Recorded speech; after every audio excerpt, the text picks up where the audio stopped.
ఆంధ్రప్రదేశ్ రాష్ట్రంలో త్వరలో జరగనున్న స్థానిక సంస్థల ఎమ్మెల్సీ ఎన్నికల్లో భాగంగా వైఎస్ఆర్ కడప జిల్లాలో అధికార టీడీపీ, వైసీపీ అభ్యర్థుల పోటీ హోరాహోరీగా సాగుతుంది. ఈ క్రమంలో రెండు పార్టీల అభ్యర్థులు తమ వర్గానికి చెందిన స్థానిక సంస్థల ప్రజాప్రతినిధులను శిబిరాలకు తరలించారు. అంతేకాకుండా వీటి నిర్వహణతో పాటు తమ వర్గాలకు చెందిన ఓటర్లను కాపాడుకోవడానికి అభ్యర్థులకు అధికార పార్టీ నేతలు కోట్లలో ఖర్చు పెడుతున్నారు. ఈ నేపథ్యంలో అధికార పార్టీ తమకు చెందిన కొందరు అభ్యర్థులు తమ ఓటర్లను విమానాల్లోనూ తరలించారు. ప్రస్తుతం రాష్ట్రంలో స్థానిక సంస్థల కోటాలో మొత్తం 9 ఎమ్మెల్సీ స్థానాలు ఖాళీ అవగా 6 స్థానాలను టీడీపీ ఏకగ్రీవంగా గెలుచుకుంది. మిగతా 3 స్థానాలైన కడప, నెల్లూరు, కర్నూలుకు ఈ నెల 15న పోలింగ్ జరుగుతుంది. పోలింగ్ తేదీ సమీపిస్తున్న కొద్దీ ఎన్నికల వేడి మరింతగా పెరిగిపోతుంది. కడప జిల్లా ఎన్నికలను టీడీపీ, వైసీపీలు అత్యంత ప్రతిష్టాత్మకంగా తీసుకున్నాయి.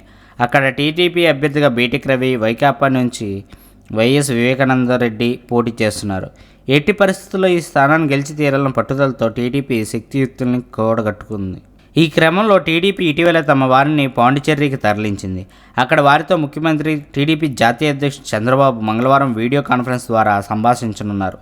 అయితే శిబిరాలలో అధికార పార్టీ మందు దగ్గర నుండి సకల సౌకర్యాలను కల్పిస్తుంది. తాజాగా విడుదలైన ఫోటోలు ఆధారంగా చెప్పవచ్చు. అయితే ఇటీవల తమిళనాడు రాష్ట్రంలో అధికార పీఠం కోసం శశికళ క్యాంపు రాజకీయాలు నిర్వహిస్తుంటే తప్పు అని తమ ఆస్థాన మీడియా ఛానల్ ముందు తెగ సందడి చేసిన తెలుగు తమ్ముళ్ళు ఇప్పుడు ఏ మొహం పెట్టుకుని క్యాంపు రాజకీయాలు నిర్వహిస్తుంది అని కొందరు వాపోతున్నారు. అయితే అధికార పార్టీ నిర్వహించిన శిబిరాల్లో మందు, బిర్యానీలు ఆఖరి రాయలేని విధంగా కూడా ఆ సదుపాయం కల్పిస్తున్నారని సమాచారం.